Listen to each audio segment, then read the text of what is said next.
Let's speak to Ross Clark, columnist at the Sun newspaper and author of The Road to Big Brother. Good morning, Ross.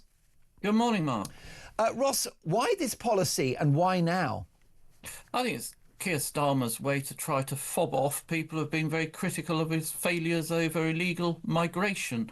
And so he sort of latched onto digital ID cards. But I mean, what problem is it trying to solve? He's saying this morning, well, it's going to stop people working illegally. Well, how? I mean, we already have national insurance numbers which you have to present to somebody to take a job, show you have the right to work in Britain. Now, if there are employers who aren't asking for that now, why should they suddenly start asking for a digital ID Well, card? crooked employers know that they are hiring illegals. That's the point. They know they're breaking the law. Well, exactly. So this is going to make no difference whatsoever. Of course, the real problem we have with illegal migration is Tony Blair's other great Love in Life, the Human Rights Act, which is preventing us from deporting criminals, terrorists and opportunists who are trying to take advantage of the asylum system. And that's where the problem lies, not in some ID card system. Is it a concern also that if this infrastructure is rolled out, any future government, even if they objected to the policy, would be stuck with them? Do you think that the Prime Minister, Nigel Farage or Kemi Badenoch or others, Sir Ed Davey, may God help us, would it be difficult for them to reverse this policy? Well, no government can tie the hands of its successors. So, I mean, any government could produce a parliamentary act and reverse whatever act it wants to.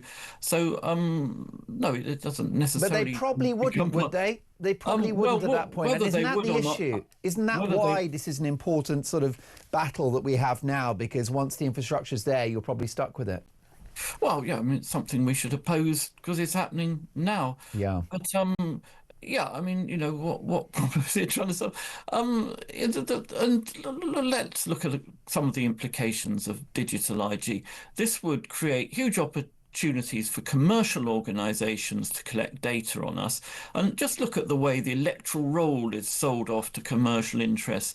DVLA database is sold to parking companies. They can send us parking fines. And exactly the same will happen with data which is captured on digital ID cards. It will be a sort of commercial minefield, huge opportunity for companies which collect data. And this is why there is such a, been such a campaign on the part of the ID card lobby to force them on us. And the other people that create huge opportunities for, of course, are fraudsters.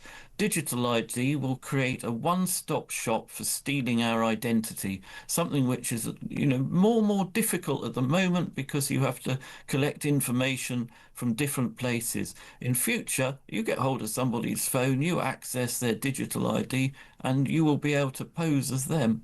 And there will be a double cost, won't there, Ross? The cost to the exchequer, and we know that the country's already in the red. We're broke. I don't know where these billions are going to come from. But it will be an enormous cost for business and industry as well. Well, yes, somebody's going to have to pay for these digital ID cards, and I don't think government has made it clear what it intends on that. Is it going to charge us 50 quid for the privilege of having a digital ID on our smartphone, or well, I understand it's going to be free through general taxation? It's going to be free, but it will obviously it's going to come out of the Treasury, isn't it? And it will be a burden on businesses. Well, it comes out of our taxes. Yeah, exactly, and a burden on businesses too if they've got to have technology to check this ID. Well, yes, maybe. What kind of what kind of regime is going to be imposed on businesses and on landlords, for example, to collect this information before they're allowed to do business with anybody, employ anybody, or rent a property to anybody. Yeah, I mean, there's a lot of details which have yet to be come out, but certainly not going to be beneficial to most of us. It's just going to be an irritant, and it's so the government says today, oh, it's only going to be for work and for renting property or something. You can bet your bottom dollar when it's up and running, it will be for the right to park here, the right to travel by a rail ticket, and all these things will be added on as sort of, further down the line. And, we'll get to the position where it's impossible for anyone to go anywhere, do anything without taking a smartphone with them, which of course then discriminates against those people who find it very difficult to use smartphones. So the elderly and people with learning difficulties and so on. It's going to be a way of sort of excluding them from society, which is very dismal prospect. Has Sir Keir Starmer bitten off more than he can chew with this policy? Is it going to be a poll tax moment for him, do you think?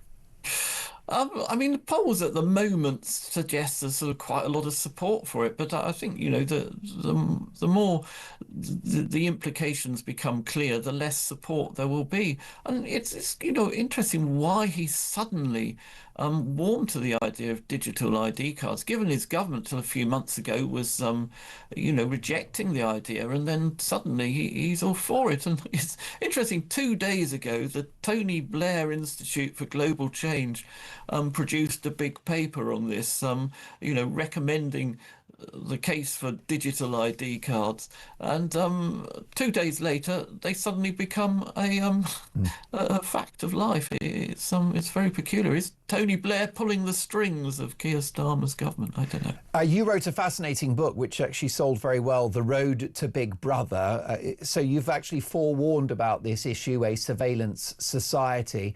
However, are predictions that this could become similar to the Chinese credit score, whereby if you've got a parking ticket or you haven't paid your tax bill or you've been critical of the government, then, the card won't work and you can't get home on the train?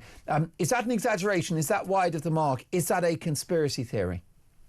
Well, I hope we're not going to go quite as far as down the road as China, and maybe people who'd like to take us down that road, but we do remain a democracy and we can fight against these things. And I think when the implications become clear, people will start to fight against it more. Ross, it's been too long. What a treat to have you on the show. My thanks to the brilliant journalist, columnist at the Sun newspaper and author of The Road to Big Brother, Ross Clark.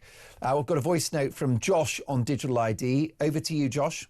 I think we can easily sort it by getting rid of one word: digital. Have one little plastic card, goes in your wallet, and it can be useful when you need to claim benefits, go to the hospital, get a job, or buy a car, buy knives. It's a proof of ID which we can help in the long run. If it's digital, it's bad. If it's just a physical little card, it can't be updated, can't be monitored, and they can't track you for what you're doing from it. I think a digital app is where it gets into shady areas.